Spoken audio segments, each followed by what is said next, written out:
Welcome to Rich House Reviews Bars. I have not posted on here in a minute, but I am back today with rap's most embarrassing freestyles, okay? Now, who do you think needs to make this list? You know, this channel is all about reviewing bars. You know, we rated on a scale of 1 to 10. Anything under a 5 goes in the trash, but sometimes people want to get trash. So let's get into this rap's most embarrassing freestyles. Let's see who made the list. Let's see who didn't make the cut. I think Riff Raff gonna make it, and I think that Tyler, the creator freestyle, gonna make it. Let's get it. Let's see what happens. Ever since it started out in the parks and block parties, freestyling has always been a key aspect of hip-hop culture. Sir. But as it morphed from the days where MCs were trading bars for fun, it became a highly pressurized scenario. Suddenly, every battle was recorded, while the radio freestyle became a proving ground for artists to let the world know that they were a rapper on the rise. Who y'all think got the top freestyle, man? Top 3 freestylers of all time. Drop them in the comments. I'm gonna give y'all mine in a second. Of course, not everyone sees it as a show of prowess. Some MCs have made a mockery of the whole thing. See? And it's back when I see you. See? Water, Fuji water. I'ma go and so my daughter. You don't believe me? I'm a mom. Real on the track, come through with the sandwich. Others, such as Vince Staples, point blank refused to do so, seeing it as a way to basically dehumanize rappers. I say the chubby cut on like 8 beats. I'm like, why am I rapping still? Cause like I'm looking at this nigga Corey like we f***ing songs up now. I don't got nothing else. I ain't finna sing a freestyle. Got me rapping, cuz I'm not finna be sitting there rapping for no white man for no hours, man. That's the auction block. But for others who participate in this rite of passage, there are times where they either have a really off day or simply realize that it's an ability that isn't in their skill set, leaving some probably wishing that they had taken a leaf out of Vince's book. It's your boy Leray, and these are hip-hop's biggest freestyle fails. And when it comes to rappers floundering in front of a live mic, it doesn't get much worse than SmokePurpp.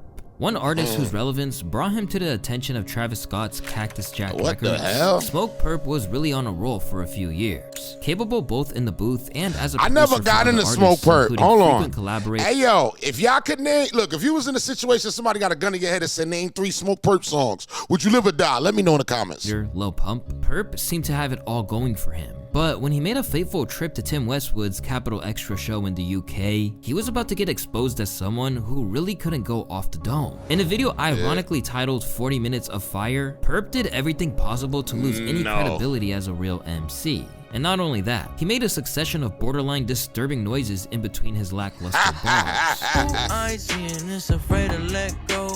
Give me my perkies, boy, don't you let go. Hey. See? I know they say it's toxic and deceiving, but I know it can change. Oh, nah. Nah. Nah. You give me one more turn. Nah.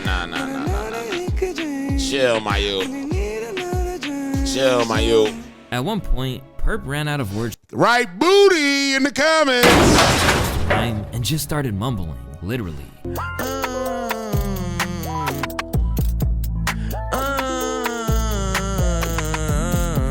But nothing gets worse than the part where he called himself a boner. I'm a motherfucking boner. What? I got a motherfucking boner. What? My effing from the bus, I got a boner.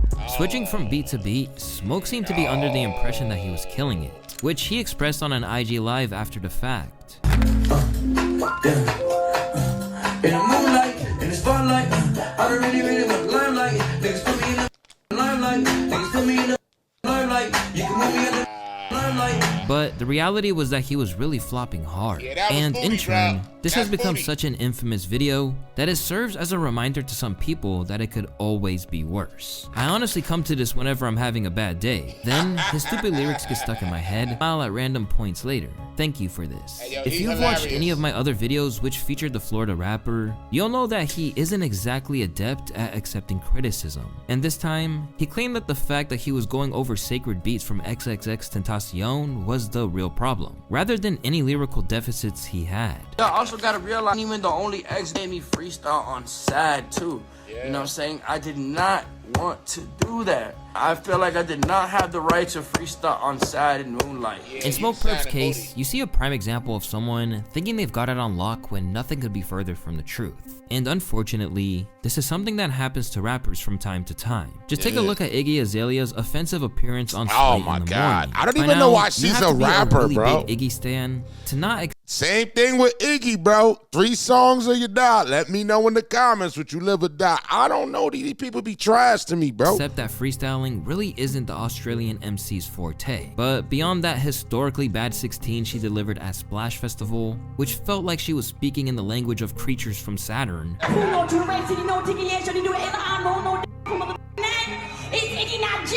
There are other times where she's really embarrassed herself. Take her appearance on the legendary Swake Holloway's show, where appropriation of the culture went way too far. Give me a beat, Wonder. Oh, a beat? Give us a hot 16 if you can. I cannot give you a hot 16 to this hood-ass beat. You don't like that one? No. You know, I'll find you a beat. You want to do the acapella? Yeah, if you want me to tell you Let's go acapella. That's what I'm about to tell you a little story. Okay, good. I like it. About a guy I was dating. Oh, we wouldn't know him, would we?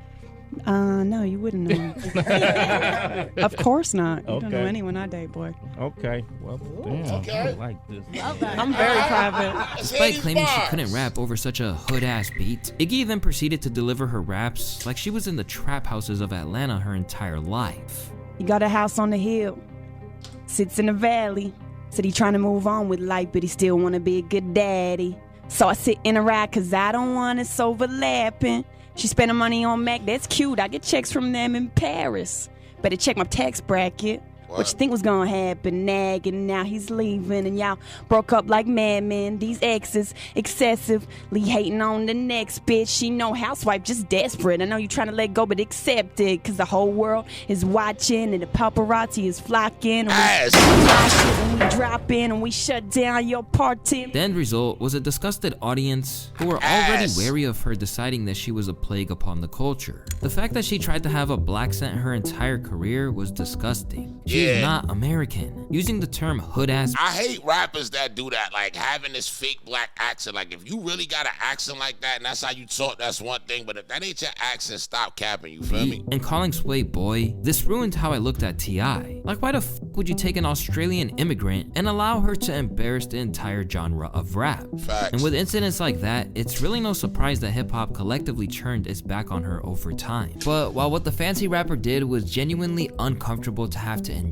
other rappers' freestyle flops are just hilarious. The beginning of his career, Drake was known for fusing his witty bars and clever hooks. At every opportunity, he was determined to show that when he put See, in the beginning, I ain't gonna lie, Drake was rapping off of a phone, and that was a big no-no in hip-hop. his mind to it, he could embody the essence of a classic MC. And right around the time his debut album So Far Gone was making waves, he got the chance to prove himself at one of hip-hop's most legendary freestyle platforms, the Funk Flex Show. Hopping into the booth without hesitation, Drake was initially flowing with exuberance, even if the Blackberry in his hand took the freestyle aspect out of the equation. And if your man get the stuntin', we'll buy him out, cause we be living what these other rappers lying about. Drizzy Drake, what? Funk Flex, hot 9-7, I'm so gone.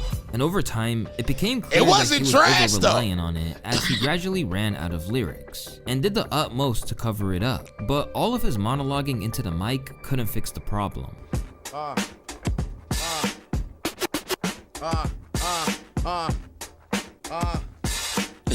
how you feel tonight, Flex?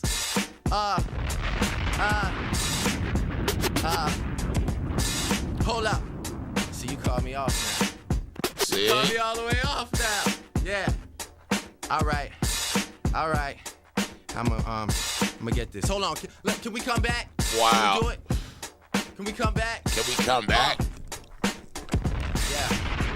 Nice. Hold on. I'm gonna get him. I'm gonna get him. He said, "Can we come back?" I promise I'm gonna get him. I promise. I can't give him everything, Flex. Like, no, you can't. I can't give him everything because, you know, like, you gotta understand. This is my first. You want me to do it again? You want me to give him? This is my first like Such real a bozo. time on the radio.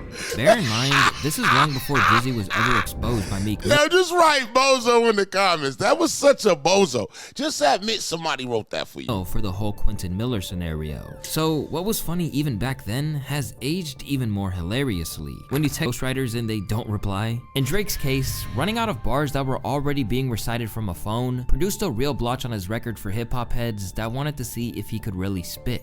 However, this certainly isn't the only way to embarrass yourself. It isn't. Because in the case of LA legend, The Game, the problem wasn't running out of bars, but recycling the same ones over and over again. Yeah. Renowned for his unique name-dropping style and evident ability with the pen, I like Game, but Game used to rap like 800 minutes. The Game is arguably underrated as an MC due to the antics that overshadow his true work on the mic. But this isn't limited purely to his countless ridiculous beefs and drinking fake bottles of liquor on stage. For a while, The Game seemed to forget Hey, that yo, the hold internet on. never forget. I thought that was real. I thought Game was really well. Then again, nah, I seen Game do it on Drink Chats, bro.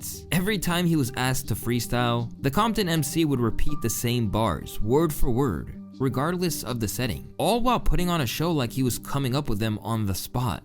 Black Wall Street, the building, Cosmic Cat, Philly, what up? Look, red rose, white ceiling.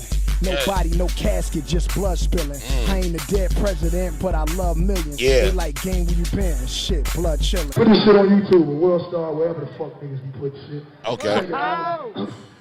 Red rose, white ceiling.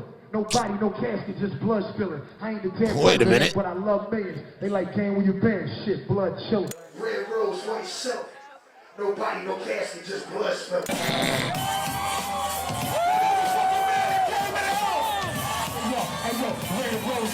Understandably, this got him majorly clowned, and it has become a lasting meme surrounding him. Hey Game, how have you been? Red rose, white ceiling. But like many rappers who refuse to take an L, Game came up with an excuse, insisting that he didn't care. Really long song that Cool and Dre had produced. It was just a point in hip hop where I was just going around and I didn't really give a fuck. Like every time somebody asked me to freestyle, as I always do, I just say the one that on my head and just sticks. And that one was so dope to me. I just kept saying it and saying it and saying it. I can do whatever I want to do. Like I can freestyle, I don't have to freestyle. At that time, I wasn't even that passionate about like rap or music, and like I was just chilling. I love it, man. But I mean, that guy has a YouTube channel. He wants views, he wants clicks. Why not use me? I'm the biggest rapper in the world. Are you the biggest rapper? I am. Considering how wealthy he already was at that point, maybe Game truly didn't feel like devoting time to producing new bars. But what really hurts is when you see a rapper give their all to a verse, only for someone to belittle it. And when it comes to radio hosts, the master of destroying an MC's self-worth in a matter of moments is undoubtedly Charlamagne the God. Whenever you come to the Breakfast Club and decide to spit bars, you already know that you've got a tough crowd awaiting you.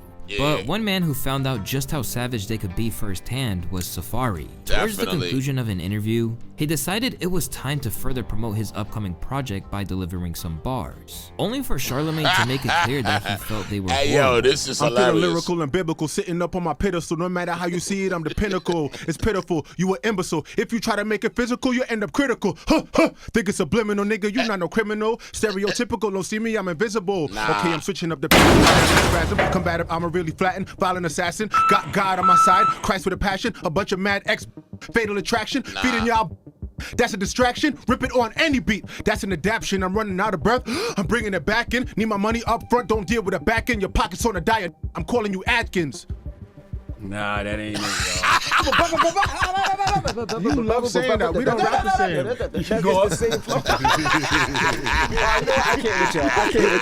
of the most brutal put-downs in Breakfast Club history, Charlamagne took Safaree's sense of self and dragged it through the mud, to the point that people are still terrified by it to this day. When you rehearse that freestyle for countless hours with dedication and passion, only to hear, nah, that ain't it, y'all. I ain't never seen a man so disappointed in another man before. But where everyone felt a little sorry for Safaree, there are other times where Charlamagne eviscerated an artist to the glee of those listening. One incident like this came back when a young MGK appeared on the show.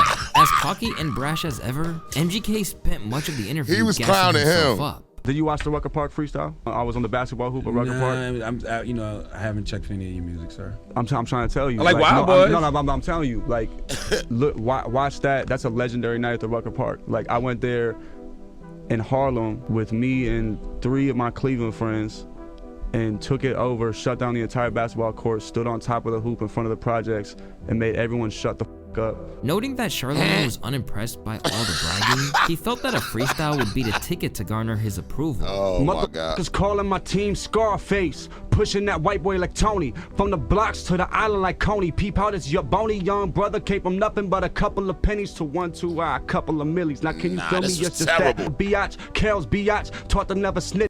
Can you feel me? Yes, just that. Real biatch, Kel biatch, taught to never snitch. In 6th grade, I wouldn't even show and tell biatch. I had a daughter, now I'm trying to father a junior like it's 11th grade. Haters look in my garage like where the whip at. Haters looking around like where my click at. Right over there, making sure our profits avoiding the dispatch. Only thing that they moving is where my lips at. Cause all that chit chat with me, nada. I'd rather stuff my pockets with these dollars till the Fetty make it burst like pinatas. But with MGK pleading his case before Charlamagne even got the chance to say anything, he then wouldn't accept that it didn't entice the radio host the way he envisioned. I don't see like how you can like listen to that and not like be like, that's. It doesn't move me, man. Alright, stop it. It doesn't move me. Let him listen to the album. Let him listen to the album. He's a nice guy. Nah, man, I'm not trying to hear that. You're better than Yellow Wolf. Nah, I'm not trying to hear that. Like, you can't, like. I saw potential in Machine Gun Kelly early on, so. I'm just not. I'm not leaving. That freestyle was different, though. That was a different case right there. Look, y'all, we at the midpoint right now, man. I'm going to be honest with y'all. If y'all want me to continue this, y'all going to write part 2 in the comments, and we're going to continue with it and keep it going, all right? Other than that, I'll go on to another video. Make sure y'all subscribe at the top bell, and I'll see you on the next one. I'm out of here.